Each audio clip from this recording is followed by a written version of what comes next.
New Thought Media Network. We are a global broadcast network of positive music, media, and entertainment, inspiring humanity's evolution along the journey of enlightenment and creating a world of love, peace, empowerment, and prosperity for all. New Thought Media Network. Positively inspiring.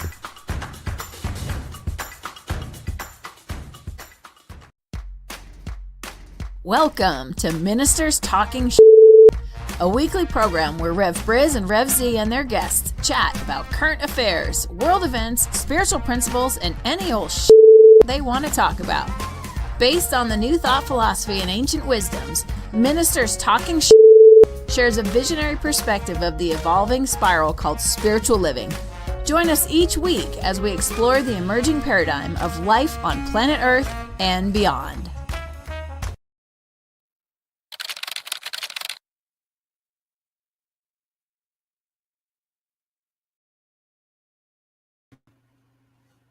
And hello again, dear ones.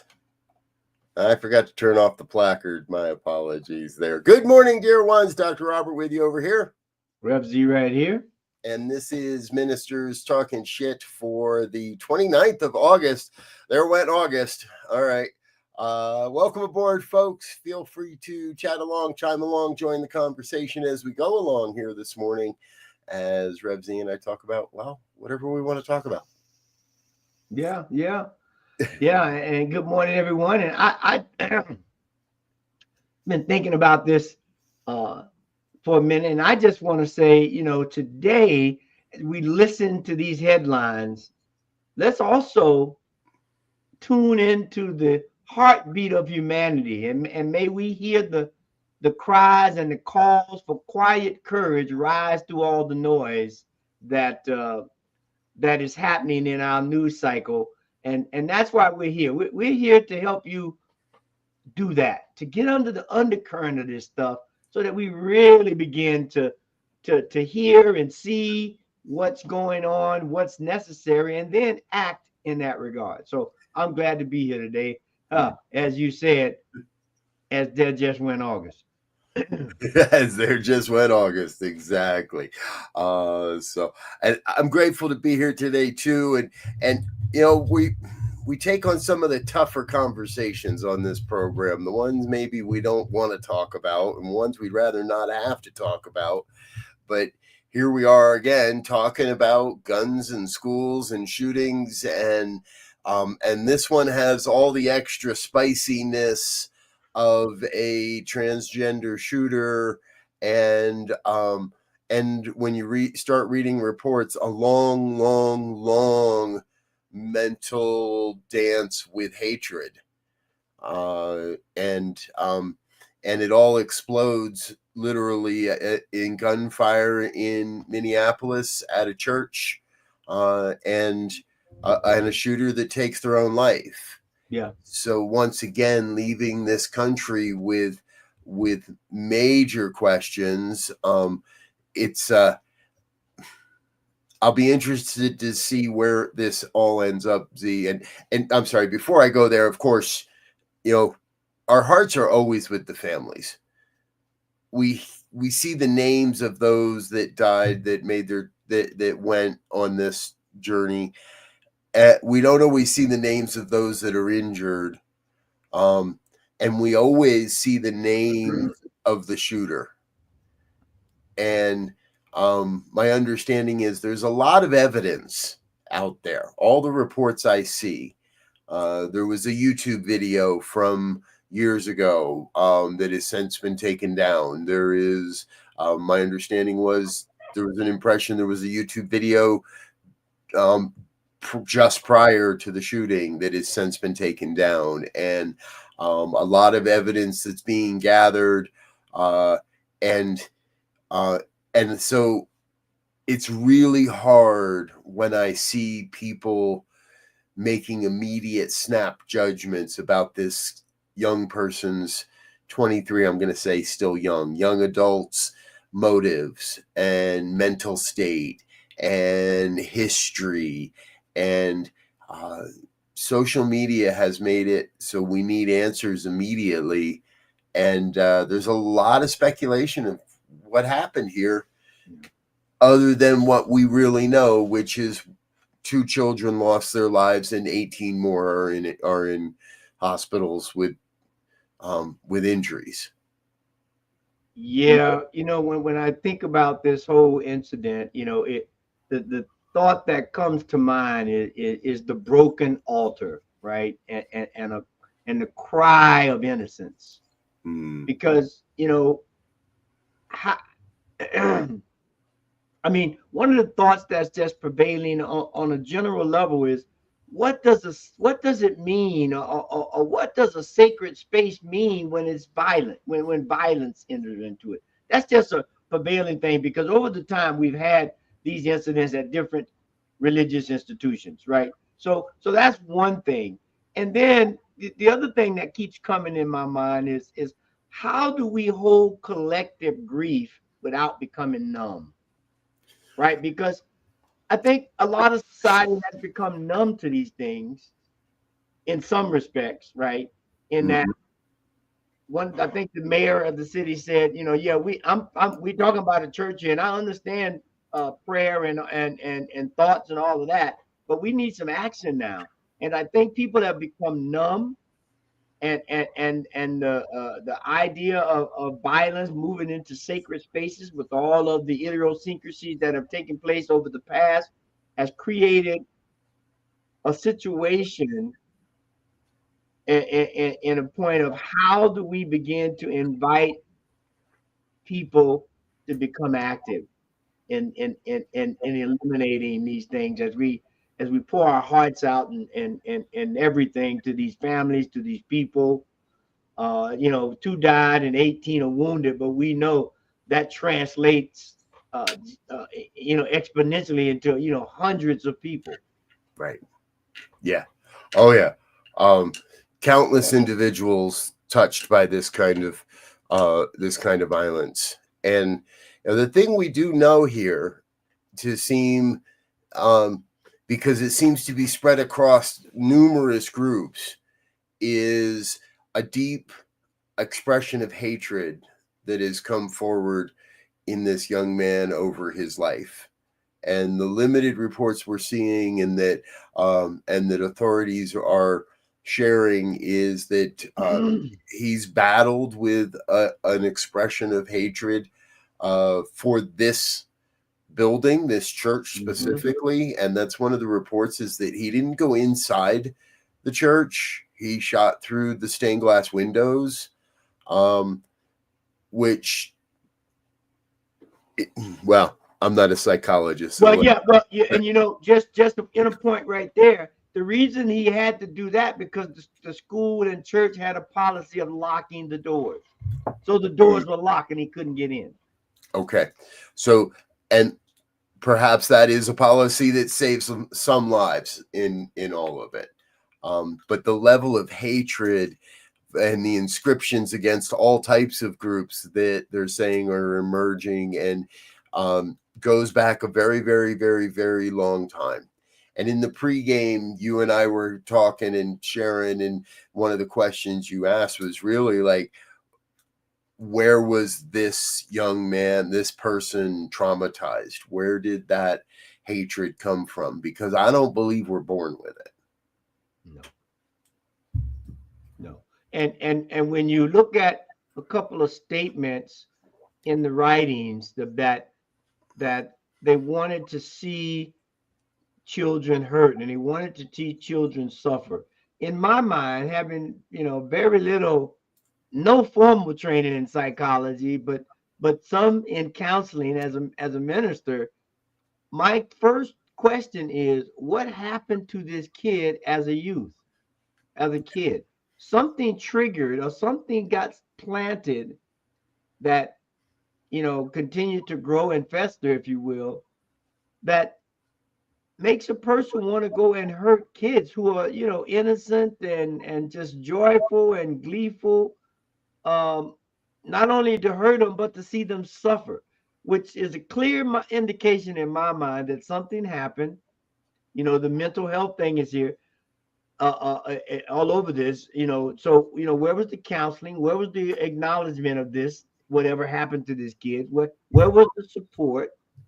And again, as I said at the beginning, this whole idea of the broken altar, whether it's a sacred church or a sacred life, Right. the altars of this society are being broken or have been broken, and we have to rally together to rebuild it and mend it and fix it and make whatever we need to do so that the altar, which stands for a place of solace, a place of recognition, a place of reverence, a place of connection, back together so that we represent a society that honors humanity. Mm. Yes. Amen. I'll jump on for so I think you're right on there, Z. Right?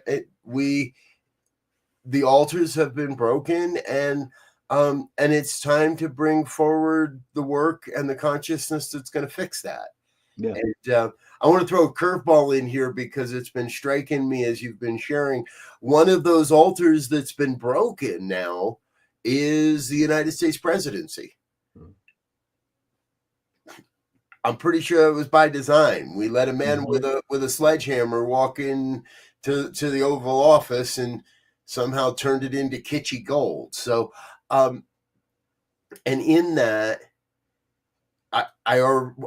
Gavin Newsom, I want to talk about. Gavin Newsom has emerged as an early front runner for to run against Donald Trump in a few years, and I guess it started already because I don't know if you've caught some of the images he's been releasing and stuff, but he and his people, I guess, are completely trolling Donald Trump in so many ways.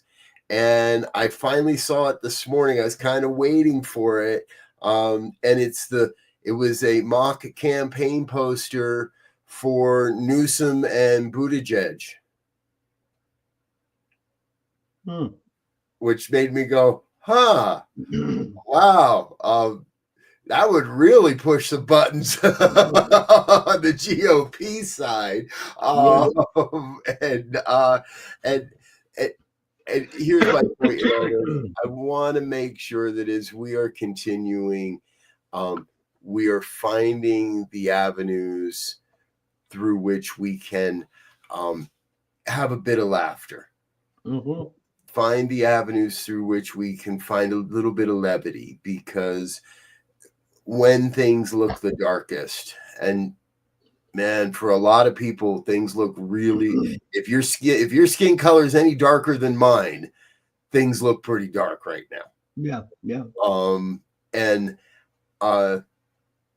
And it's in that we have to be able to hold on to the shards of light that do come our way. The good news that we can find in these things. And yes, get out and argue it and get out and fight, but let's also get behind a consciousness that this is not forever, and there are alternatives emerging. Yeah. And we talked earlier about that I believe that we have to learn now to take the phrase from a song. We have to learn to ride the rhythm very well, because things are coming. If you've ever been whitewater rafting on a class 3, let's say, that means it got some oomph to it. You get up to 4, now you're talking professional stuff. But if you can get, average person can do a class 3, and it's challenging. And there's some techniques to ride that rhythm so that you don't fall out the boat, right? And so right now, we have to learn to ride that rhythm and know when to lean and know when to fall back and know when to hold on tight, because there is a flux in leadership in this country. There is a flux in what appears to be just plain old common sense in this country at this point in time.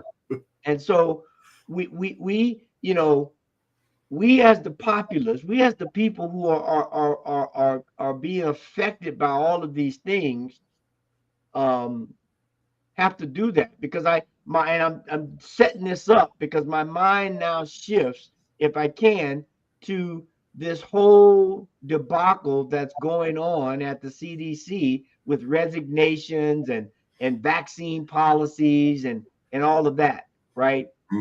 As I sit here now battling some kind of respiratory cold, whatever. I taken the test. It's not influenza A, not influenza B, not COVID, but it's something because it's been lingering for a couple of weeks in my chest and had nosebleeds and think about what will happen if we put in people who are not qualified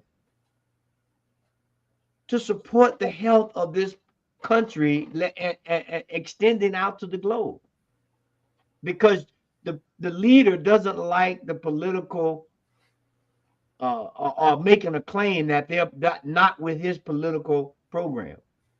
But this is science. This is not about politics. So, how do we battle that, man? How do we ride that?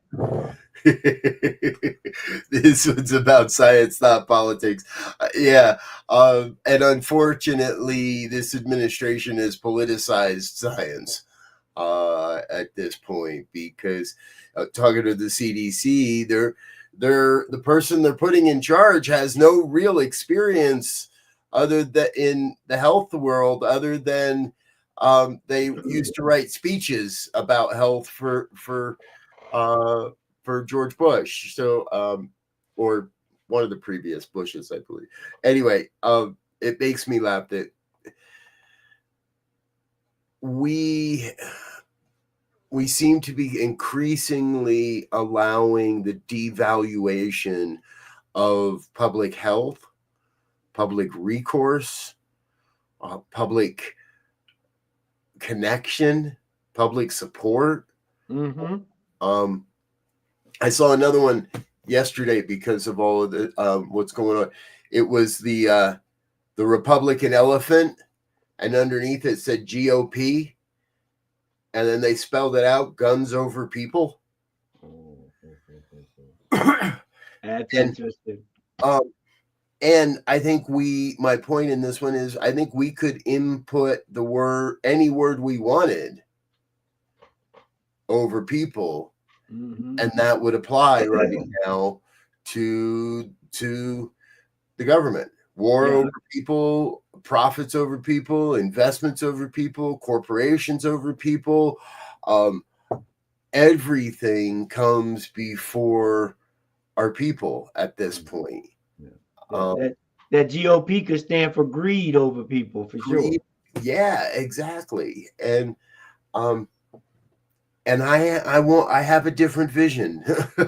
I want to see a world where people really do come first, where we make our people power our greatness again, where we remember and honor and respect that our people bring unique visions to this thing, and it's the people that make things work, not the corporations or the greed.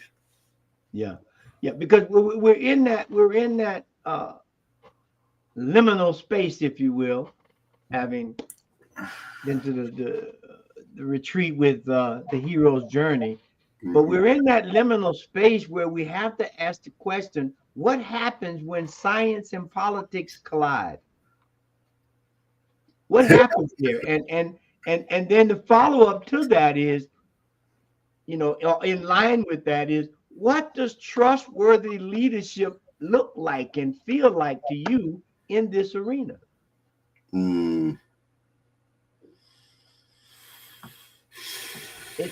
We have to begin to ask these, pungent questions.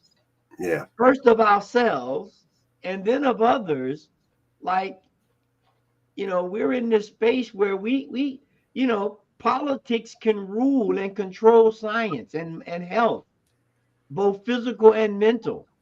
Right? We started with the shooting, which we know there's probably some mental health issues that may need to be addressed there. And now we're moving on to the heart of, cold and flu and respiratory season, where all of these things, all the influenzas, colds, RSV, COVID, just a common overnight cold, the symptoms are exactly the same.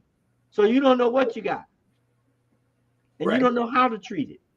Yep. And if we're stripping away insurance, where people can't have the ability to go and get it checked out, they self-diagnose, they self-medicate, and then they may create a worse situation and then spread that among the populace.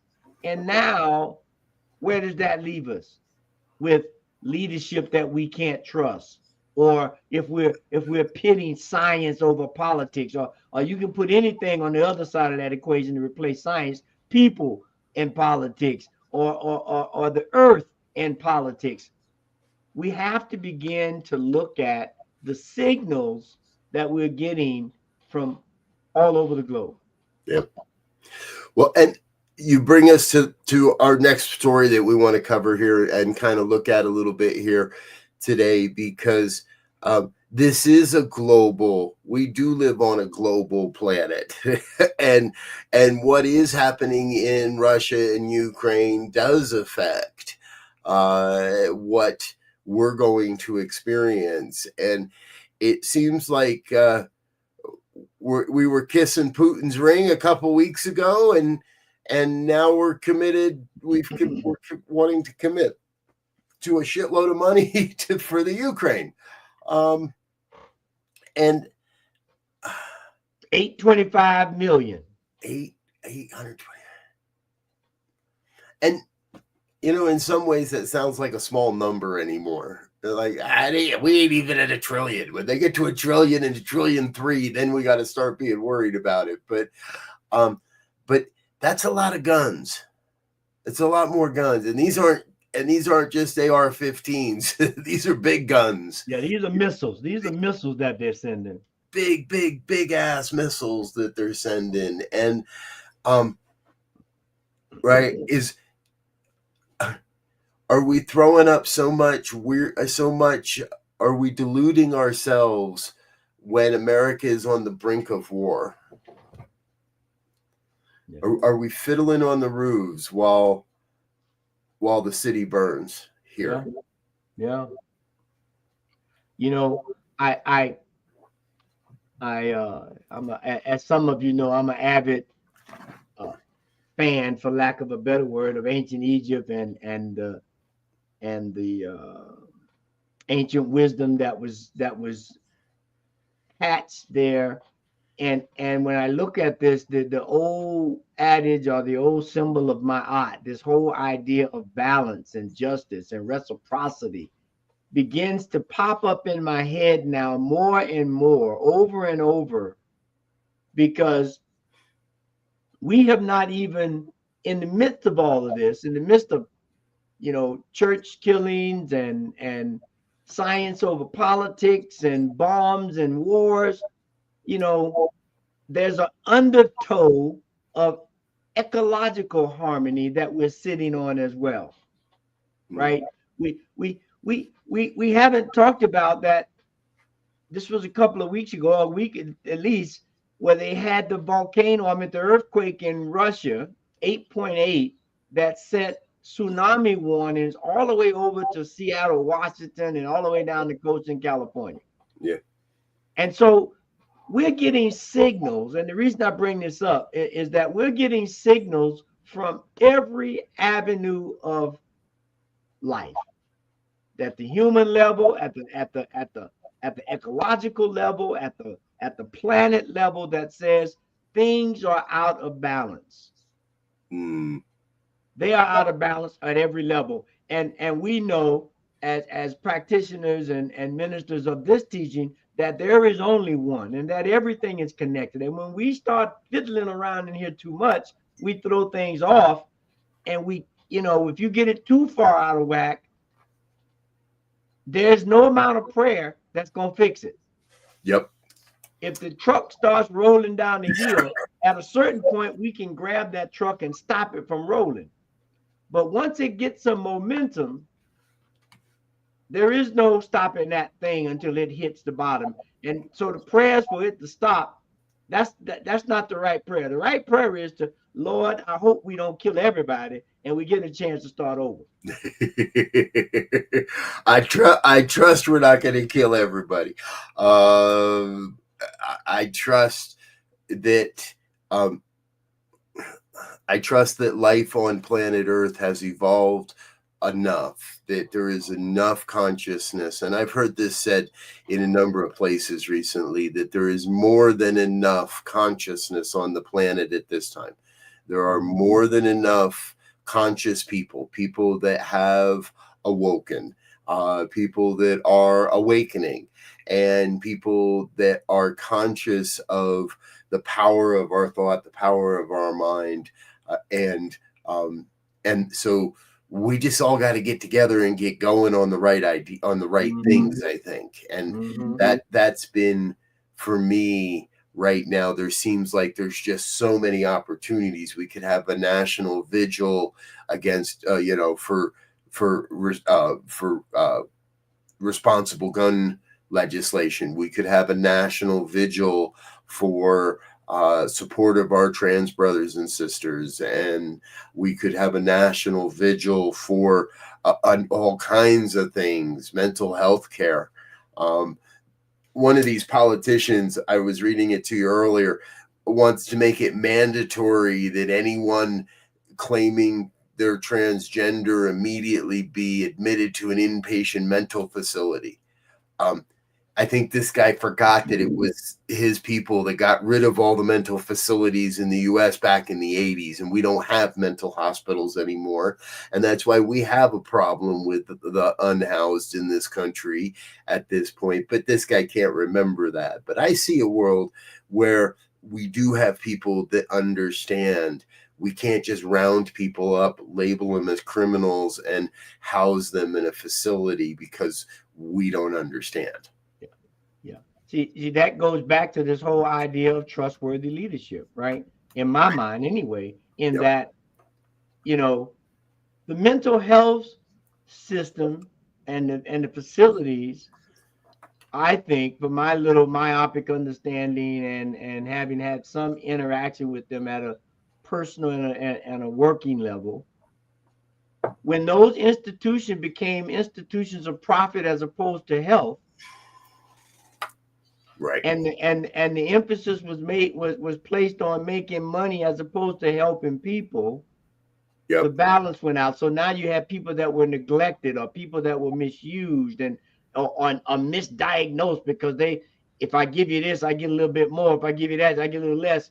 And so now we have, again, this shell game where the leadership is not working from a balance, from a point of my if you will, balance, justice, reciprocity. And then we move into these weird spaces where it starts bleeding over into every other system. So the health system, the political system, the science system, the educational system, the energy system, pick a system.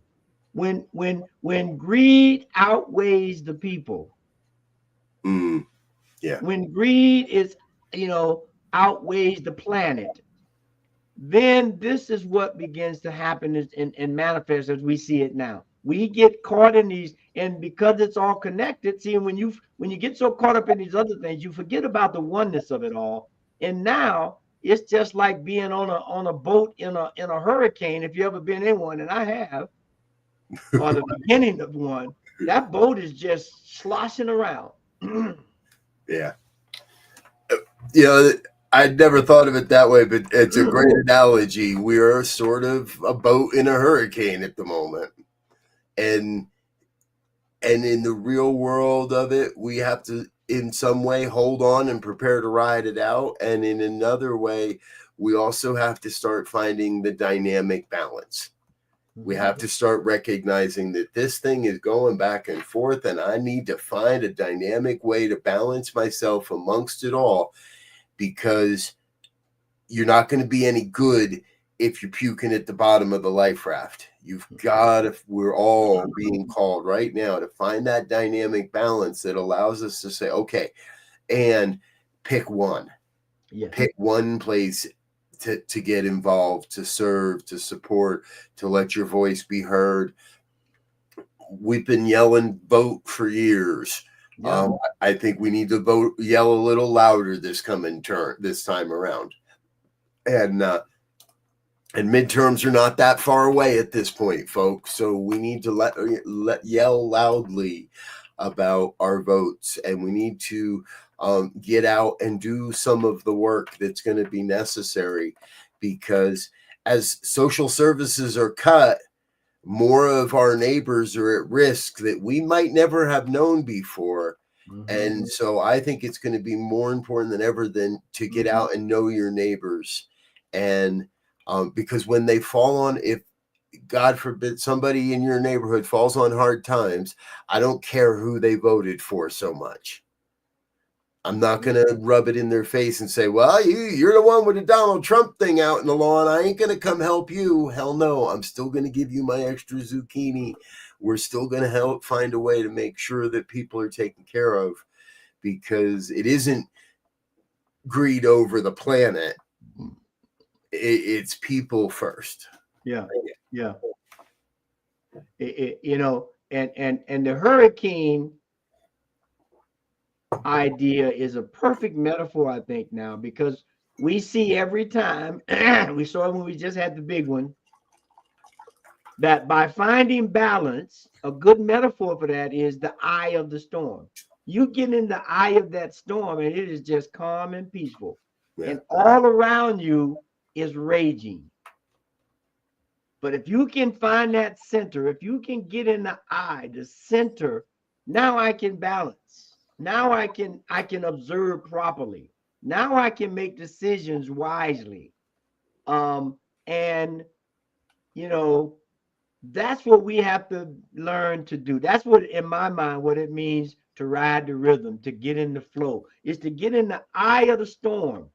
And now I'm able to make more ethical, more heartfelt, more compassionate, more humane decisions while all of the stuff is going on around me, because I know at some point the energy system is going to dissipate and it's going to go away, right? Yeah. That's life, the ebb and flow of life. And so when we can begin to operate from these ancient wisdom traditions that are everywhere present in nature, we can resolve, I would dare say, all of these problems that we're faced.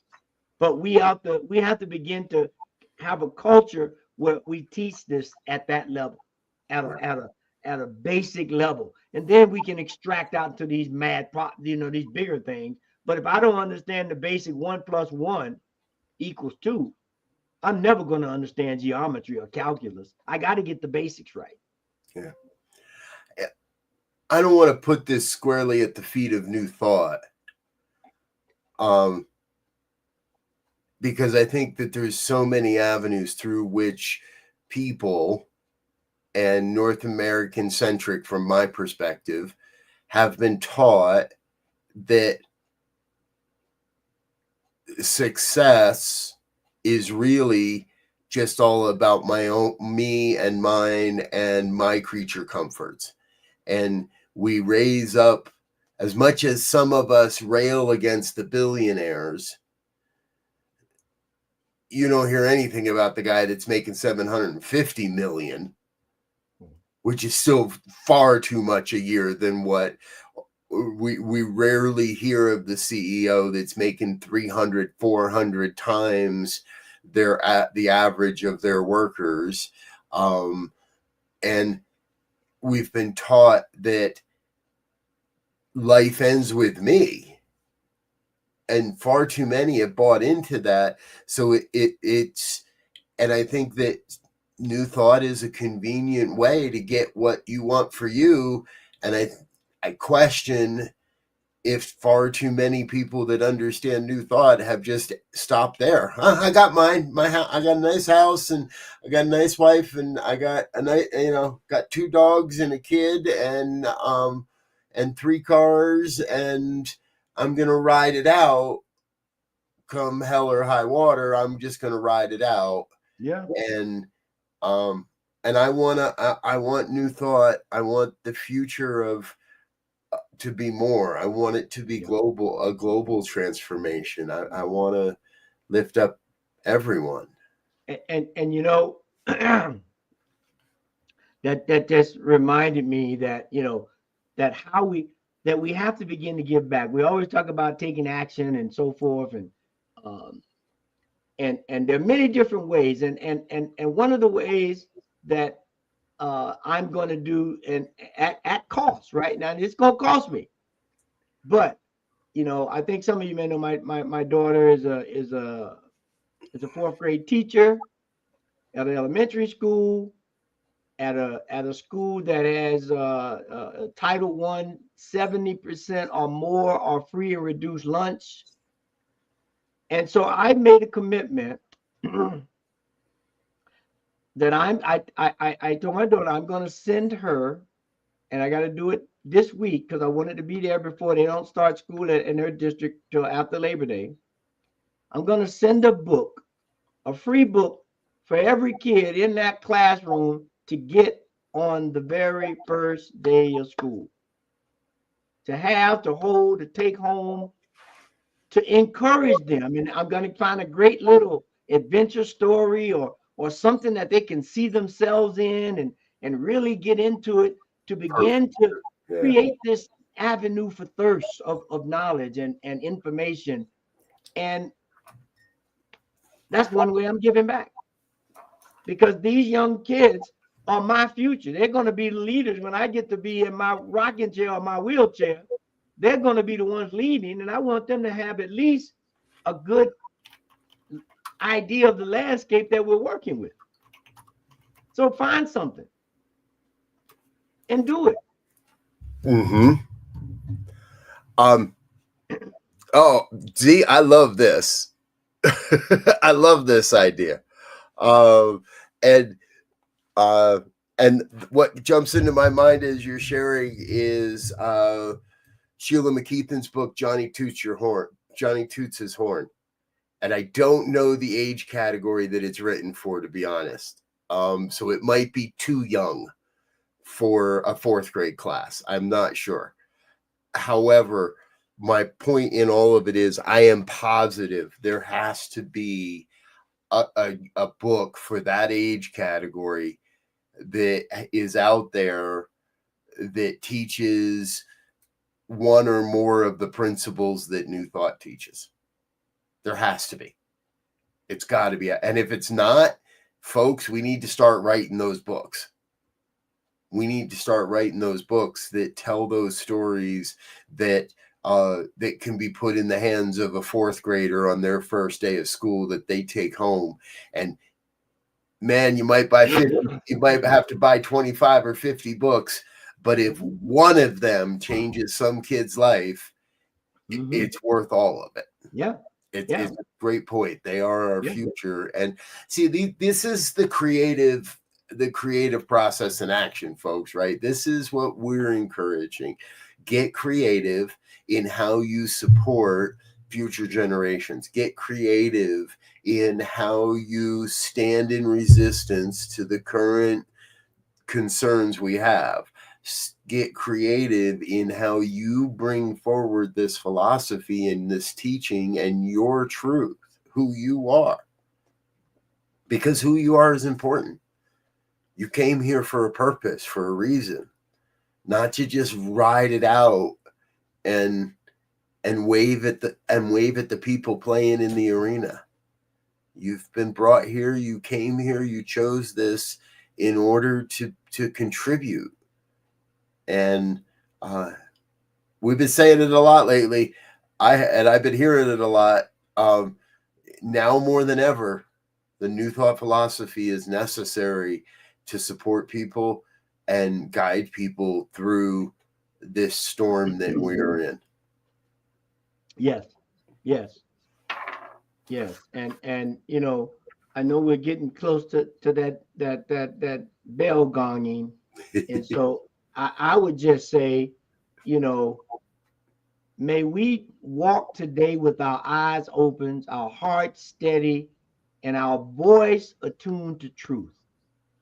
And may we take this idea of mayat or balance as our guiding discernment, and the idea of the power of the spoken word to create as our moniker as we move through the day, the rest of the week, the rest of the year, and in fact, for our entire lives. Mm-hmm. Mm-hmm. Mm-hmm. Mm-hmm. Yes, yes, yes.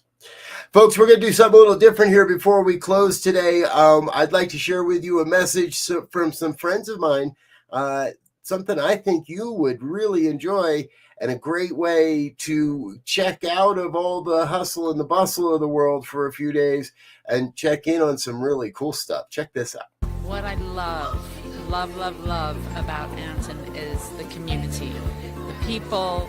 I get to come here every year and pick up right where I left off with so many wonderful soul-centered friends. This is our first time here, and I can't tell you the joy I've felt listening to the wonderful words of the people who are teaching us and sharing with us. I've enjoyed every topic that's been talked about, and I've enjoyed the people. They're knowledgeable, they're loving, and it's a great space to spend a few days for yourself and for others. You feel the love. It is literally palpable. Hi, I'm Reverend Dr. Jerry Troyer, Board President of the affiliated New Thought Network, Anson, speaking to you live and direct from Unity Village outside of Kansas City. We are a beloved spiritual community, and we'd love to have you join us. So if you're thinking about it and you'd like to have a deep dive into your own soul and connect with others that are doing the same thing, then you might want to consider coming to the Anson Retreat next year, 2025, here at Unity Village. Peace and blessings to you.